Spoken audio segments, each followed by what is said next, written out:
जरजान से तौस जाने वाला काफिला दामने को में पहुंचा ही था कि अचानक पहाड़ की कमीन गाह से डाकू उस पर टूट पड़े और लूट मार का बाजार गर्म हो गया।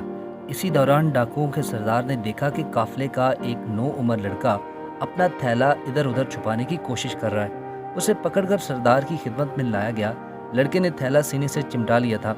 सरदार ने वो थैला उससे छीन लिया तो वो लड़का मिन्नत समाजत और गिरियाजारी करते हुए कहने लगा, थैले में जो कुछ नकदी है वो आप ले लें, मगर जो कागजात इसमें हैं वो बराए करम मुझे लौटा दें। सरदार बड़ी हैरत से बच्चे को देखने लगा कि खिलाफ मामूल उसे नकदी की तो फिक्र है नहीं, मगर इन कागजात की बड़ी फिक्र है।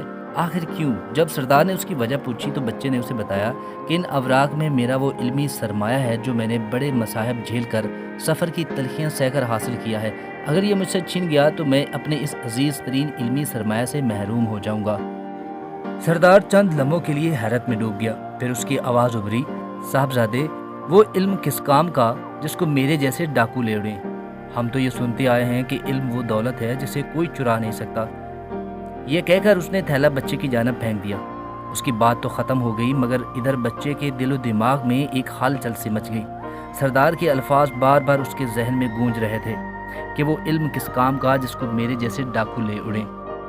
सोचते सोचते इस बच्चे ने अपनी ज़िंदगी का अहम तरीन फैसला कर लिया। वो ये कि अब लिखे हुए इल्म पर भी इन्सार नहीं करेगा।